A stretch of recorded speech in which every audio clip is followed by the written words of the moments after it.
Is it better for couples to be more similar or dissimilar to each other? This is the topic for ongoing debate and can vary depending on individual preferences and circumstances. There are arguments for both perspectives, and what works best for one couple might not work for another. Sharing similarities can foster compatibility. Shared values, interests and goals can provide a strong foundation for a relationship. Couples who have similar backgrounds, beliefs and hobbies may find it easier to understand each other, communicate effectively and enjoy shared activities. These similarities can create a sense of familiarity and make it easier to navigate daily life together. Differences, however, can bring novelty and growth to your relationship. Couples with contrasting personalities, backgrounds or interests may bring fresh perspectives and new experiences into the relationship. Variances can provide opportunities for personal growth, learning from each other and expanding one's horizons. The excitement that comes with exploring new ideas and activities can help keep the relationship dynamic and vibrant. Today we're looking at the MBTI preferences for the INTJ and the INFJ as a couple. Now, these two personality types share many wonderful attributes that we'll talk about, and Sandra will join us to let us know some of the stresses and the joys of the similarities as a couple. Here are a few commonalities among the INJ types. Now, the first is introversion. INJ types tend to be more inwardly focused and they draw their energy from within. They often need time to recharge and process their thoughts and emotions. They may take time to observe their surroundings and gather information before actively participating in discussions or activities. The next letter in their profile is intuition. INJ types rely on their intuition as a primary way of perceiving and understanding the world. They're drawn to patterns and possibilities and future-oriented thinking rather than focusing solely on the present moment, and they have a natural inclination to explore concepts and ideas. INJ types usually have a very strong sense of personal values and they strive for authenticity and integrity. Their fourth preference, which is judging, may mean that many INJ types are often future-orientated and they're focused on long-term goals. They may have a clear vision of what they want to achieve and work steadily towards their objectives, often with strategic and a methodical approach. Does this sound like you, your partner, or anyone else you might know? I'm Kate Mason, and welcome to Parenting and Personalities. This is a podcast that connects you to the ones you care about the most. Today I'm talking to Sandra Etherington. Sandra is the host of the Family's Personalities podcast and is an MBTI and MMTIC practitioner. Sandra has a love of models that help us understand human behaviour and our interactions with one another. She uses her passion and experience with personality type models to help parents guide their children more effectively and compassionately based on their own unique wiring and needs. Today, Sandra's going to talk to us about the personality type preference similarities between you and your partner and how they can not only create similarity but conflict. Hi Sandra, welcome back to the show. It's great to have you back again. Yeah, glad to be here. The other previous podcast that we did together, we talked about children and thinking and feeling types and conflict between children. And what we're going to talk about today is we're going to talk about you and your partner. Let's just start off with, how long have you been together? Oh, that's a good question. Let's see. 2008 and we're now in 2023. So that would be 15 years. Can I do math? I think so. Yeah, I don't know, because nor can I. So I'm going with 15. Okay. That's good. I majored in mathematics. I should be able to do that very quickly, but my brain has aged since then. Yes, and you've had children. Yeah. So, it's all good. So what was the initial attraction between you two? I would say, knowing type, it was actually the similarity in our personality types. We're both intuitive types, and we really connected on the way we think together. And we have very similar senses of humor too. Mm-hmm. And we just have like a similar outlook on the world. And yeah, I felt like when we found each other, it was like, oh wow, I found someone who like actually thinks like me, and that can be really rare. Both that has INTJ preferences and I have INFJ preferences, and both those types are pretty rare. So I think when we find each other, we're like, ooh, I found you. Yes. But at the time, we actually didn't know type, but thinking back, because I was going to say what it was. So when did you discover type? It was at the very beginning of our relationship. Yeah. Mm-hmm.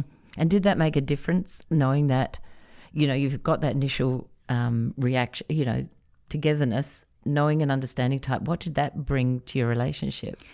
It helped a lot for me to understand our differences and also our similarities, and helped me. I think understanding yourself can help you a lot in a relationship too. Understanding your strengths and your weaknesses and why you do some of the things you do can just really help you be a better partner. Mm-hmm. And I think knowing and understanding yourself, number one, if you get yourself and you like yourself and you feel comfortable in yourself, then you can have relationships with other people.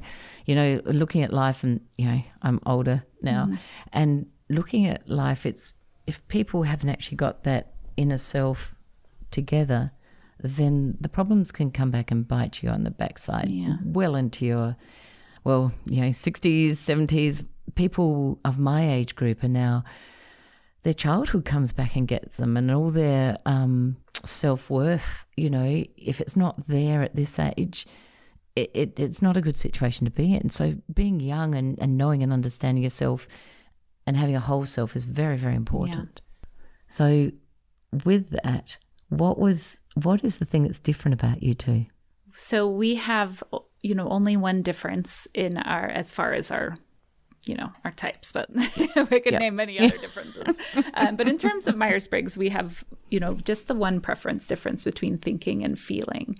And while there is a little bit of conflict that comes from that, there's not a lot. I would actually say, my husband was in his late 30s when I met him. He'd already been married and divorced. He'd had a child, and he'd already done a lot of work on himself by that point. And I would say he actually was pretty good at stretching to his feeling side.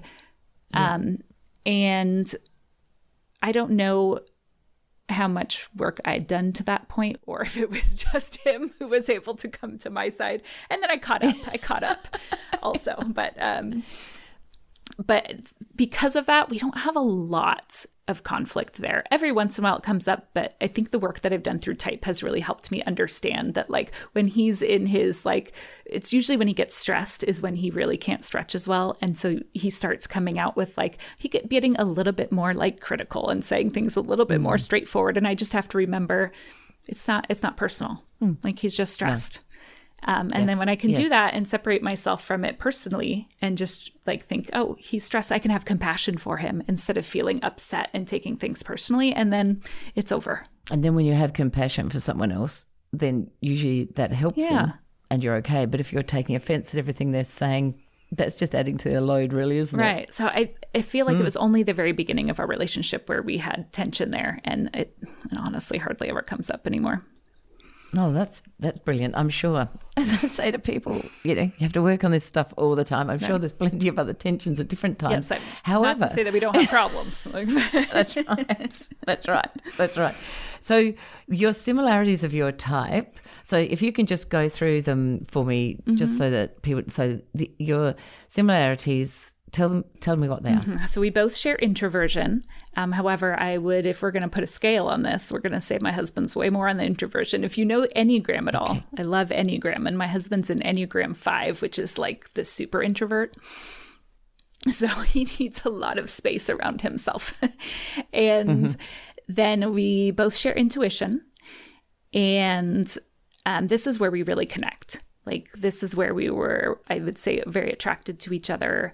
And if any of, I know you don't talk a lot about type dynamics or cognitive functions on your podcast. If anyone happens to know those, INTJs and INFJs are what you would call intuition dominant. So that's the strongest preference in those types. Right. And so we are all about, we're in our intuition a lot. And so we really connect there. And then the last one that we connect on is the judging preference. So like kind of having that control over our outer world. We like to be organized. We like to get things done. And so that makes it pretty easy to live together too, because we both like things scheduled. And so the fact that we're very similar can make living together pretty easy. There's not a lot of conflict. We approach things very much the same way. However, this might not be expected, because a lot of times when we talk about conflict and type, we talk about how people are different from one another and how that causes conflict. But sometimes I'm going to say conflict can come from being similar in type as well. And the way that I would say that shows up for my husband and I is actually that what I talked about, that like dominant intuition, the fact that both of us are like super intuition users. And it's not the dominant intuition that throws us off. It's the lack of sensing.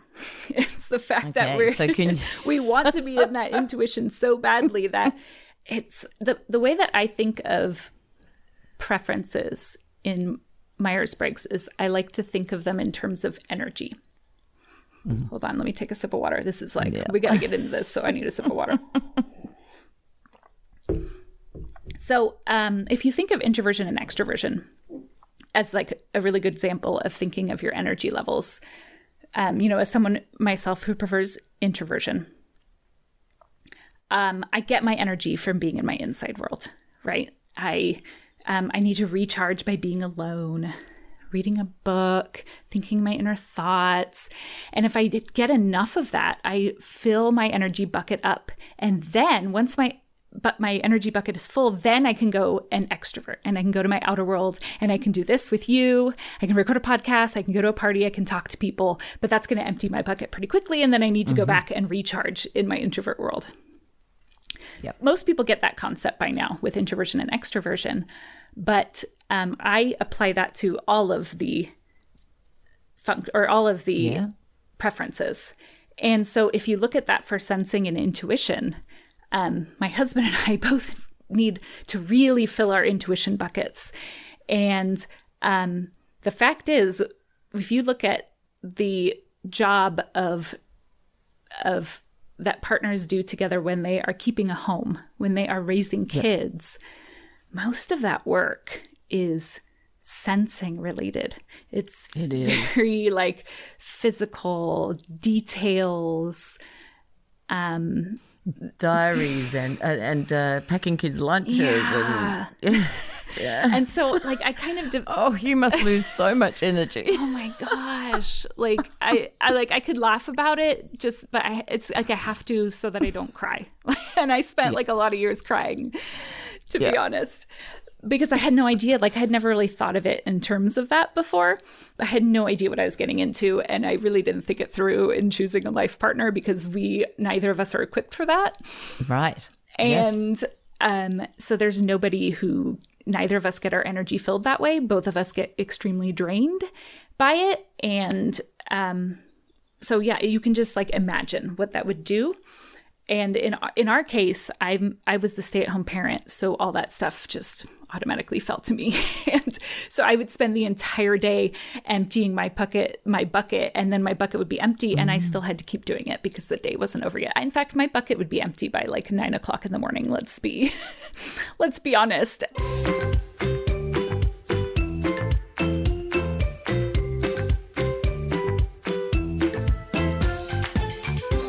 We hear about happy, cohesive, productive teams, but do they exist, or are they a figment of a manager's imagination?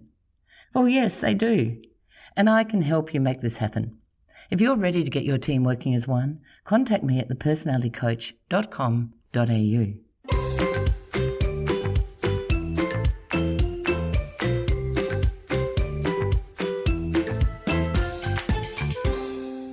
There's no conceptualization of big dreams in doing the housework. Right, yeah. And the way that I would fill my bucket is by thinking up new, like reading on new theories of how to parent and stuff like that. But it only gets you so far, because at the end of the day, like the kid's diaper needs to be changed, and then the meal needs to be prepped, and then, a thing of milk has spilled and you have to clean that up. And then there's, the bedtime routine and this routine and that needs to be cleaned, and this needs to, and the dishes need, whatever. It's just like, I'll sit and think of all the theories and stuff while I'm doing all that. But it's just, I could just never get enough intuition. There was always too much sensing, especially in those early years. How have you found to change that? Have you changed it, or are you still sitting in there? Well, the children getting older has helped, for one. For two, something that we have really found has helped is outsourcing, honestly. And that was just hiring out tasks, ordering prepped meals, hiring a housekeeper, organizing our life in such a way that like regular maintenance isn't needed. Even just like we had to put a patio out back to put our new hot tub on, and we were trying to figure out because the ground has to be level, and we were looking at options, and it was like, oh, we could have this like really beautiful wooden deck, or we could put like a concrete pad. And then we realized, oh, if you put like this beautiful wooden deck, and we live in like a mountain climate where there's like snow and stuff, you're going to have to like refinish it every year. It's like, oh no, that's not, that's like that's like another like sensing task that we have to remember to do every year. And we have to like get out there and physically do it. It's like, we're just going to put the ugly concrete, like, like let's not add another task, take out all the plants in the house, because that's another thing I have to remember to water every so often. And so we have fake plants, like organize our life just to not have to take care of too many things. And it was hard. It honestly was very hard. We were raised by parents by a generation that told us this is the wrong way to be. And I don't know if anyone else feels that too. It was like, if you can do it yourself, you shouldn't pay someone else to do it, was kind of like the motto. And so I had a lot of guilt. And also as a stay-at-home parent, you feel like if I'm not making the money, then I should be doing it myself. I shouldn't be spending the money. Although at some point I did start working. I did start doing the personality type coaching and all that. But it's still it was hard to transition to doing that. Oh, it is. I think it's a feeling judged thing as well. Even from your, if you are, because I was the same as you. I always made sure that I had time out to go somewhere. I've always had a house cleaner once a week, even if I was a stay-at-home mum. I used to say to my husband, but I'm more sensing, so the daily stuff doesn't get to me as much and flatten me as it would have you. But I think it's so sensible. And yes, we came from, our parents did everything. They did do everything. They didn't use services to make things easier for them. And I think it's a wonderful way of taking the drudgery out of what must have been just awful for you in that sense. Did your husband come home, because he would have been out at work, so he would have been able to use his intuition a little more. Yeah. So did he come home charged, or were you both sitting there? Did he come home to dirty nappies and kids and whatever and just go fall in a hole? No, I mean, he did not come home charged, because there were other things that were draining him, because he's a super introvert who needs his own space. And so he's drained in other ways by work. We both really struggled with those early years of parenting. And I think there was definitely some resentment on my side. I had postpartum depression in the beginning that just kind of went up and down over the years. And it was a long road, but we've made it. Yeah. We've made it out. We have. Yes. And we might talk about that sometime, you and I, because there's a lot of people that suffer postpartum depression. That's a pretty tough gig. So right now, as you're living your life at the moment, so your similarities, like you say, are a bit of a not such a great thing in the sense that, you guys, so what are your plans? What do you plan together to keep yourself both out of the mud and up in the sky? Yeah. How do you plan? How do you make things happen so that you're happy? Like in our relationship, you mean? Yeah, even your relationship, or even in life, So for two intuitive J's, what are the things that do keep you happy? I mean, we just love having time with each other by ourselves without the kids.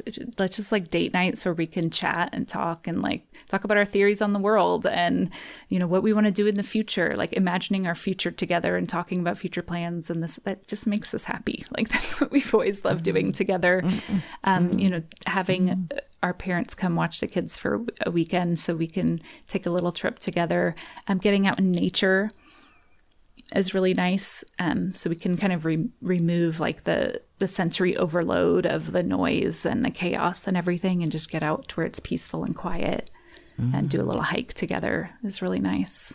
I think that's really important for anyone that's in a relationship with a partner is understanding yourselves in that sense and finding what takes that pressure off, because everybody's in it, doing it, you know, those nappies, they're all around the place. But finding what really makes you happy together, because you are the parents. Yeah. If you're not happy, those kids aren't going to be happy. So it's much better that you're happy in yourselves and working it out. If you didn't know about this, you wouldn't actually know, and you wouldn't know how to get rid of the guilt or the fear around it, because I'm so sensing that, you know, I'd scare you probably. I love talking to intuitives because I just find it really interesting.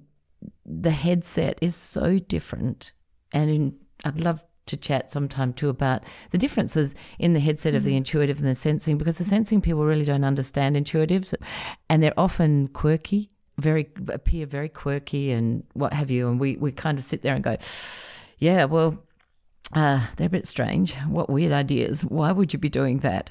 So the differences of that level, I think, are really important for people to know and understand, you know, in that sense. Yeah. Yeah. I love extroverts, SPs. Yes. You guys are my jam. Yeah. And I wish I could be more like you. Yes. All the time. I love my SP stepdaughter when she comes to visit. We have so much fun together. In my next life, I want to come back as an SP.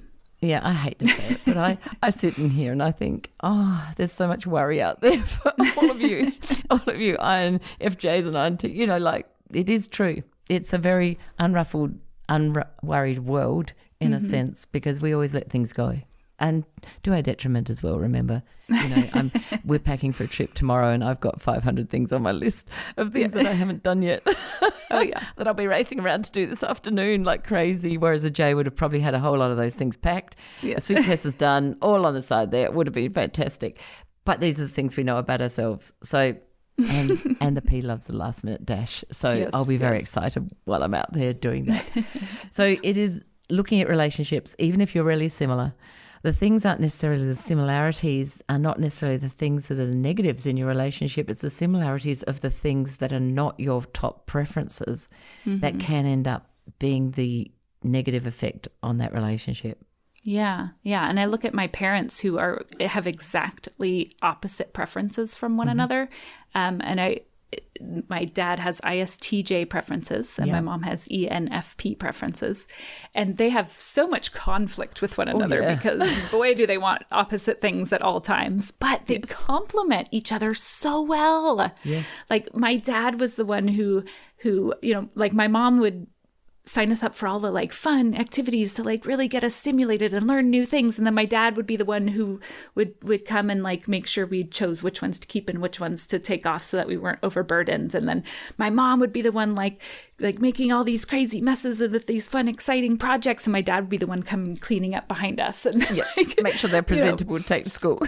Yeah. And my mom's, you know, off taking us to all the fun things. And my dad's the one that makes sure food is on the table at the same time every night. And that like, you know, it was just like, they just like made sure that we had this great balanced life. And they're doing the same thing with my kids now. Like whenever they take care of my kids, it's just like, they just like bring these, they just like provide this great balance. And I'm like, that's great. Because like my husband and I can't do that because we both can't do the same things. And then we both can do the same things. But at the same time, at least we don't have the conflict that my parents constantly have with each other. So I don't know which way to do it. But No.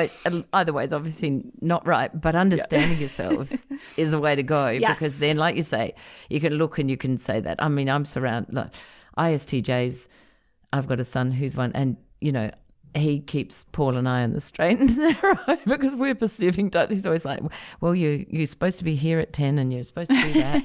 And here's the list of the things. So it is really, but it's important to recognise, because I always say that we would have really kind of screwed him over in a sense, because we're a perceiving family that just go whenever. Let's do it like this. And Jack, no, I have to brush my teeth. I haven't got myself ready yet. I haven't. So that's a story for another time, but it is really super important. So yes, look, dissimilar and similar people can survive, but knowing and understanding yourself is a number one priority. I think that's the thing. Like, find the person that you love and then just understand type. Yes. Yes. And then hopefully you'll be with them for a long time. Yeah. Forever. Right. Thank you so much for joining me again today. It's been really wonderful talking to you, and I look forward to talking to you in the future. It's fabulous. Thank you. Yeah, thanks.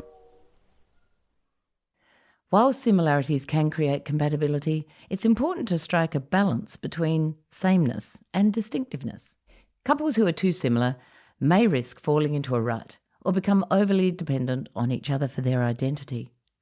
On the other hand, couples who are too dissimilar might struggle with understanding and accepting each other's perspectives, leading to conflict and difficulties in finding common ground.